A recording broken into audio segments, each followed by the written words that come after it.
Sir मेरा ये question है कि लाइफ में जब भी हमें कोई डिसीज़न लेना होता है जिसका रिज़ल्ट काफ़ी मतलब फॉर एग्जांपल अभी मैं सीए कर रही हूँ तो 5 साल बाद ऐसे लगते हैं सीए बनने में और 5 साल बाद आपका रिज़ल्ट आता है कि हाँ आप बन रहे हो कि नहीं। 5 साल बाद ऐसा लगता है कि मैंने ये लाइन तो चूज़ कर ली बट अल्टीमेटली मुझे इसमें जाना ही नहीं है। या फॉर एग्ज़ाम्पल अगर आप शादी का डिसीज़न ले रहे हो तो आप चूज़ कर लेते हो कि हाँ मुझे इसके साथ शादी करनी है बट कुछ सालों बाद ऐसा लगता है कि वो एक डायरेक्शन में ग्रो करा और मैं एक डायरेक्शन में, बट मुझे ये नहीं चाहिए था। तो वो जो लाइफ के ऐसे बिग डिसीज़न होते हैं जिसका रिज़ल्ट इतने सालों बाद आता है, वो डिसीजंस कैसे लेने होते हैं, मतलब क्या चीज़ें सोच के वो सब डिसीज़न हम ले सकते हैं? ऐसा करियर में होता है, रिलेशनशिप में होता है, इनफैक्ट कहाँ नहीं होता है। हर जगह ही होता है। एक मिनट में लगता है लाइफ बहुत बढ़िया है, अगले मिनट में लगता है कि लाइफ बहुत ही बेकार है। एक मिनट में लगता है सबके साथ रहना है, अगले मिनट में अंदर से आता है सब गए भाड़ में, सब छोड़ छाड़ के मैं वहां चला जाऊंगा या चली जाऊंगी। ऐसा होता है नहीं होता है? एक मिनट में होता है ये करना है करना है करना है करना है, फिर जब करना शुरू करते हैं अरे ये तो बेकार है, इसमें कुछ नहीं है। जैसे होता नहीं है, शॉपिंग कर रहे हो, ऑनलाइन देख रहे हो, ये चीज चाहिए चाहिए चाहिए चाहिए, जब आ गई तो उसकी तरफ कुत्ता भी नहीं देख रहा, आप तो बस देख रहे हो। तो आपको समझना पड़ेगा कि इसका रीजन क्या है। आपने दो बातें करी, एक कि अभी आप सीए कर रहे हो और मान लेते हैं कि 5 साल बाद आपको रियलाइज होता है कि ये मेरे लिए नहीं है। तो क्या है आपके लिए? पेपर पे लिखो। पेपर पे आपने एक तरफ लिखा सीए, दूसरी तरफ मानो लिख दिया सीएस। सीएस मुझे करना है, सीए नहीं करना है। That could be CS, CZ, CY, CX, whatever it is. तो अब उसके रीजंस देखो ना कि इसको छोड़ने का क्या रीजन है और ये करने का क्या रीजन है। तो थोड़ी देर में जब आप लिखने लग जाओगे और अपने माइंड को लिख करके क्लियर करोगे, ये बात मैंने बहुत बार बोली अपने सेशंस में, but I am not sure कितने लोग इस बात को समझते हैं और एक्चुअल में करते हैं। कभी भी कोई भी प्रॉब्लम हो, अपने माइंड में उसको सॉल्व करने की कोशिश मत करना, एंटैंगल्ड हो जाओगे बुरे तरीके से। स्पेशली अगर प्रॉब्लम बड़ी है तो, छोटी मोटी है तो माइंड में ही करनी पड़ेगी। जैसे बाइक चला रहे हो, स्कूटर चला रहे हो, व्हाटएवर, और एकदम से कोई सामने से आया तो उस वक्त पेपर पेन लेकर के नहीं बैठ जाओगे, क्या करूं, तब तक तो हो जाएगा जो होना है। उस वक्त तो इमीडिएट एक्ट करना पड़ेगा। बट ये जो बड़े डिसीजंस हैं, शादी का डिसीजन, डिवोर्स का डिसीजन, करियर चूज करने का डिसीजन, करियर को छोड़ने का डिसीजन, ये बहुत बड़े डिसीजंस हैं, छोटे नहीं हैं। तो इन डिसीजंस को माइंड में कभी सॉल्व करने की कोशिश मत करना। तो कैसे करना है? पेपर पेन लेकर के माइंड मैपिंग करना सीखो ना। कितने लोग आप में से माइंड मैपिंग करते हैं? सच बोलना, झूठ मत बोलना। सिर्फ 4-5 लोग, इतने लोगों में से। तो माइंड मैपिंग करना सीखो। माइंड मैप से क्या होता है, लाइफ में सेंटर में कुछ आता है जो बहुत इंपॉर्टेंट होता है, उसके अकॉर्डिंग माइंड मैप बनता है, तो लाइफ में आपको क्लैरिटी आती है। तो जब आप ये करोगे तो आपको समझ आएगा कि उसका कॉज क्या है। हो सकता है सीए जो आप कह रहे हो कि अब मुझे रियलाइज हो गया, ये रियलाइज क्या होता है?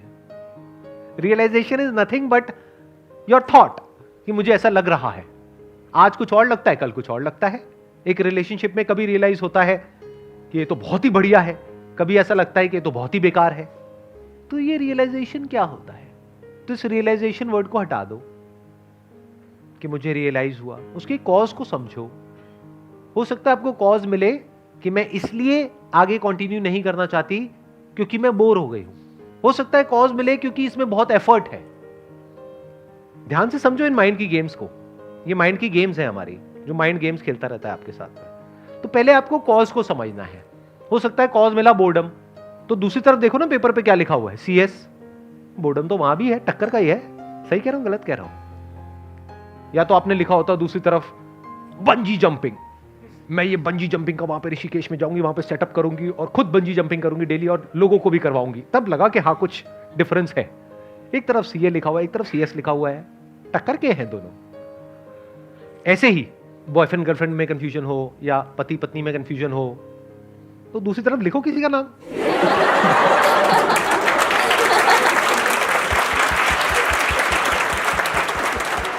फिर थोड़ी देर में आपको पता है क्या रियलाइजेशन आएगा। Realisation, the real realisation. ये भी खच्चर, वो भी खच्चर, क्या फर्क पड़ता है? और मैं भी खच्चर, तो क्या फर्क पड़ता है?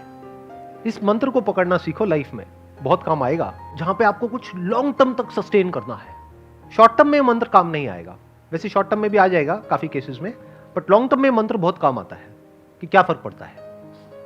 हम सब अपने थॉट्स के हिसाब से चलते हैं, फीलिंग्स के हिसाब से चलते हैं, जो हमें लगता है अपने बिलीफ्स उसके हिसाब से चलते हैं, और सब कुछ ही लिमिटेड है, हर जगह क्लैशेस हैं, कॉन्फ्लिक्ट्स हैं, तो कोई भी परफेक्ट नहीं है। अगर कभी गलतफहमी होती है ना कि अगर मैंने सीए छोड़ दिया तो मैं ये करूंगी, तो वो लोग जो वो कर रहे हैं उनको जा करके देख लो, वो गलतफहमी दूर हो जाएगी। आप कहोगे यही बेटर है। लगता है ना कि उसकी पड़ोसी की लाइफ बढ़िया है, तो कहीं कोई छुपा हुआ कैमरा फिट कर दो उनके घर में, 2 दिन में आपकी गलतफहमी दूर हो जाएगी। लिविंग रूम में करना, बेडरूम में नहीं। सबको सब कुछ नहीं मिलता है। प्रवचन शुरू कर दूं मैं? भाग्य पे बहुत कुछ निर्भर करता है। ये मैंने बोला मजाक में, लेकिन मजाक नहीं है। अब आप कहोगे सर आप तो बोलते हो कि हमारा भाग्य हमारे हाथ में होता है, ये भी सच है। भाग्य हमारे हाथ में नहीं होता, ये भी सच है। अब आप कंफ्यूज हो जाओगे, आप कहोगे क्या मतलब, एक बात करो ना। अरे भाई साहब, लाइफ में ऐसा नहीं होता है जैसा आप सोचते हो। क्लियर कट आंसर नहीं होता है। एक स्टैंड पॉइंट से देखोगे तो आपका भाग्य आपके हाथ में नहीं है। जैसे आपने अपने माँ बाप को चूज किया, यस और नो? किसी ने किया तो नहीं है ना? नहीं, बड़े बड़े खुराफाती आ जाते हैं यहाँ पर, वो कुछ भी बोलने लग जाते हैं आकर के। सर मैंने ना अपनी शक्तियां इस्तेमाल करी जब मैं पेट में भी नहीं था, मैंने पेट को खुद चुना, मुझे इस पेट में जाना है अपने पिछले जन्म में, और मैं वहीं आया जहां मैं आना चाहता था। बहुत कुछ होता है जो हमारे हाथ में नहीं होता है। जैसे पेरेंट्स हमने चूज नहीं किए हैं, वो हमारा भाग्य है। अब अपने पेरेंट्स के बारे में जैसे आप सोच रहे हो, उसकी वजह से आपको अच्छा लग रहा है या बुरा लग रहा है, ये भी भाग्य है। तो एक है पेन और प्लेजर, एक है सुख और दुख। आपका जो सुख है और दुख है वो काफी हद तक आपकी थिंकिंग पे डिपेंड करता है। मैंने काफी हद तक इसलिए लगा दिया बीच में क्योंकि वहां पर भी एक्सेप्शंस हैं। अगर मैं ये कह दूंगा कि पूरी तरह से आप पे डिपेंड करता है तो ये बकवास है। आपका पति है, पत्नी है, वो बदतमीज है, उसको ये नहीं पता रिस्पेक्ट क्या होती है, तो आप सुखी कैसे रहोगे? तो पूरी तरह से आपके हाथ में कहां है? तो एक स्टैंड पॉइंट से देखा जाए तो भाग्य आपके हाथ में बिल्कुल भी नहीं है। आप यहां से बाहर जा रहे हो, कोई आया और आकर के एक्सीडेंट हो गया, आपकी कोई गलती नहीं है, इसको आप भाग्य बोल सकते हो जो आपके हाथ में नहीं है। जैसे कोई अमीर घर में पैदा हुआ बच्चा, कोई गरीब घर में पैदा हुआ, ये क्या है? भाग्य। Related to what? Pain and pleasure. जो अमीर घर में हुआ उसको हर तरह के प्लेजर्स मिलेंगे, और जो गरीब घर में पैदा हुआ उसके पास खाने के लिए भी कुछ नहीं है। वहां क्या है? पेन है। और प्लेजर कहां है? जो एक वेल ऑफ घर में पैदा हुआ है, वहां पे हर तरह का कंफर्ट है, सब कुछ है जो चाहिए। लेकिन उसके बाद भी वो जो बच्चा है जो गरीब घर में पैदा हुआ, उसकी थिंकिंग ऐसी है कि वो लाइफ में आगे बढ़ता चला जा रहा है, ग्रो करता चला जा रहा है, सीखता चला जा रहा है, और अपना रास्ता खुद बना रहा है, और अपनी जिंदगी से खुश है। दूसरी तरफ से वो जो अमीर घर में पैदा हुआ, वो अपने बाप का सारा पैसा उड़ा रहा है, बाहर से हंसता है लेकिन अंदर से बहुत ज्यादा परेशान है। किसकी वजह से है? उसकी थिंकिंग की वजह से। दुख होता है थिंकिंग की वजह से, दर्द होता है बॉडी की वजह से और हमारे सराउंडिंग्स की वजह से, बीमारियों की वजह से। सुख दुख होता है थिंकिंग की वजह से। अभी आप सही सोचने लग जाओ, सुखी हो जाओगे, गलत सोचने लग जाओ, दुखी हो जाओगे। अभी सही और गलत क्या है? शादी करने से पहले सोच लो जितना सोचना है, एक बार कर ली तो मतलब अपने डिसीजन को बार बार बोलो, थोड़ा सा दिमाग लगाओ। सही सोच क्या है और गलत सोच क्या है? मैंने क्या कहा? फॉर्मूला क्या है? सही सोच की वजह से हम सुखी होते हैं, गलत सोच की वजह से दुखी होते हैं।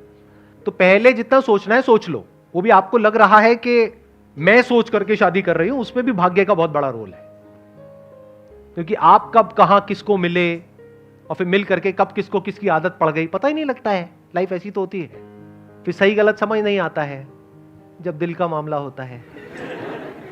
या फिर अरेंज मैरिज हुई तो वो तो पूरी तरह से ही भाग्य हो गया। शादी के बाद अगर सुखी रहना चाहते हो तो सही सोच क्या है और गलत सोच क्या है?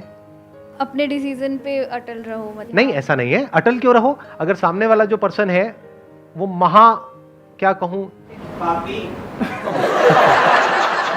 घोर पापी है, अत्याचारी है, दुराचारी है, उसकी असुरीय प्रवृत्ति है, और कोई इससे भयानक वर्ड, जल्लाद है। बट जल्लाद होने में क्या बुराई? वो तो बेचारा किसी के कहने पे किसी को फांसी दे रहा है। जल्लाद is not a negative word. हाँ, जल्लाद उस वे में नेगेटिव है कि भाई मारता है अपने मजे के लिए। आप मान लो ऐसा कुछ है तो उसके साथ रहना थोड़ी है।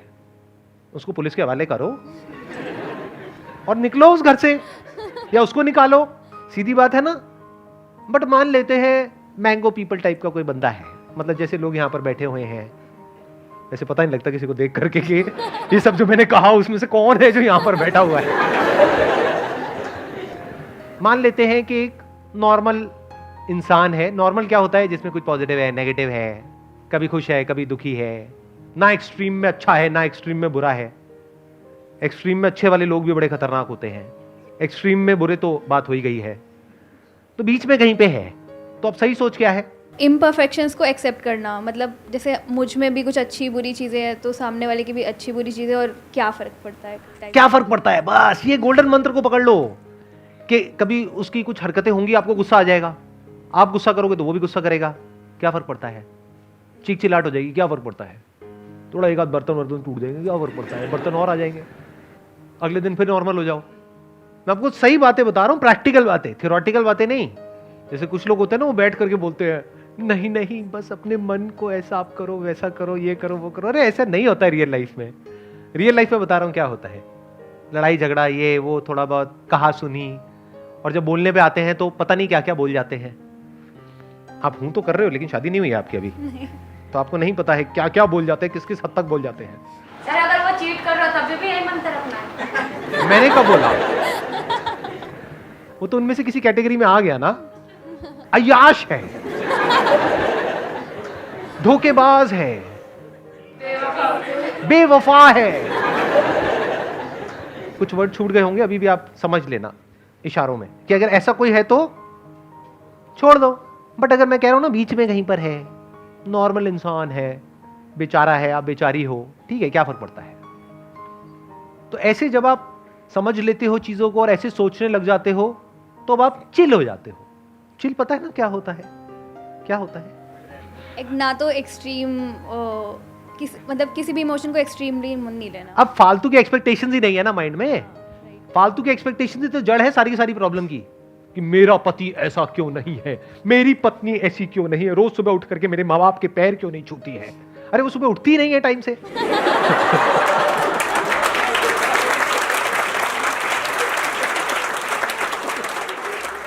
तो उल्टी सीधी एक्सपेक्टेशंस जो हमारी होती है ना, उसकी वजह से गड़बड़ हो जाती है। तो कोशिश करो, अगर किसी से शादी भी कर रहे हो, अगर कर रहे हो तो, करनी नहीं करनी आपकी मर्जी, तो ऐसे इंसान से करो जो थोड़ा रियलिस्टिक सा हो, प्रैक्टिकल सा हो। जब थोड़ा टाइम स्पेंड करोगे, कुछ मीटिंग्स करोगे, अगर अरेंज मैरिज है, और लव मैरिज करोगे तब तो पता लग ही जाएगा, 2-4-6 महीने में पत्ते खुल ही जाते हैं एक दूसरे के। तो कोशिश करो कोई ऐसा इंसान हो जो थोड़ा सा प्रैक्टिकल हो। आपको जवाब मिल गया है? 70%। आप पक्का सीए के स्टूडेंट हो। मैंने इतनी मेहनत करी, उसके बाद भी आपने मुझे 70% दिए। क्या रह गई कमी? 30% कहां पर कमी रह गई?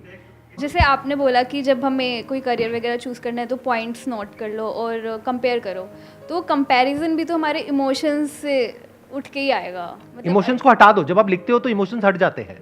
ये भी आपको एक बहुत बड़ा सीक्रेट बता रहा हूं। इमोशन सारे यहां पर है, फीलिंग्स में आप ट्रिगर होते रहते हो, तरह तरह का केमिकल लोचा होता है, तरह तरह की सेंसेशंस होती हैं, उसके अकॉर्डिंग सब कुछ चल रहा होता है। जब लिखने पे आते हो तो प्रैक्टिकल हो जाते हो। जैसे एग्जाम से पहले इमोशंस अपनी चरम सीमा पर होते हैं, मतलब अंदर बहुत ज्यादा डर लग रहा होता है, एक्साइटमेंट हो रहा होता है, तरह तरह के इमोशंस अंदर चल रहे होते हैं, पता नहीं क्या होगा क्या नहीं होगा। जब एक बार वहां पर आप चले जाते हो और लिखना शुरू कर देते हो, उसके बाद इमोशंस कहां होते हैं? कभी ऑब्जर्व किया है इस चीज को? मतलब सिर्फ मैं कह रहा हूं तब यस बोल रहे हो या एक्चुअल में ऑब्जर्व किया है? एक्चुअली ऐसा होता है। समझ गए ना मैंने क्या बोला है? तो लिखो। The moment you right it down, emotions खत्म हो जाएंगे थोड़ी सी देर में, मतलब 2-4-5 मिनट तक रहेंगे। लेकिन अगर आप 1-1.5 घंटा, 2 घंटा, 4 घंटा कहीं पीसफुल सी जगह पर बैठे हुए हो, हल्का सा कोई म्यूजिक लगा लिया है, माइंड मैपिंग कर रहे हो, या पेपर पे कुछ लिख रहे हो, कुछ ड्रॉ कर रहे हो, और कलरफुल स्केच पेन्स रख लो, उससे कुछ बना रहे हो, तो थोड़ी देर में आप देखोगे आप एक फ्लो की स्टेट में चले जाओगे। इमोशंस आपके ऊपर हावी होना बंद हो जाएंगे, आपके अंदर से ही आपको जवाब मिल जाएगा, क्लियर चीजें समझ आने लग जाएंगे, सॉल्यूशन समझ आ जाएगा कि अच्छा अब मेरे को ये छोड़ने का मन कर रहा है, छोड़ती नहीं हूं, कुछ और करने का मन कर रहा है, फॉर एग्जाम्पल डांस, म्यूजिक, एक बार जा करके देखती हूं। जब जाओगे, गाओगे और सारे बाहर भाग जाएंगे, कमरा छोड़ करके, तो फिर वापस सीए पे आओगे। अब कितने % मिले मेरे को? 100%। 100%।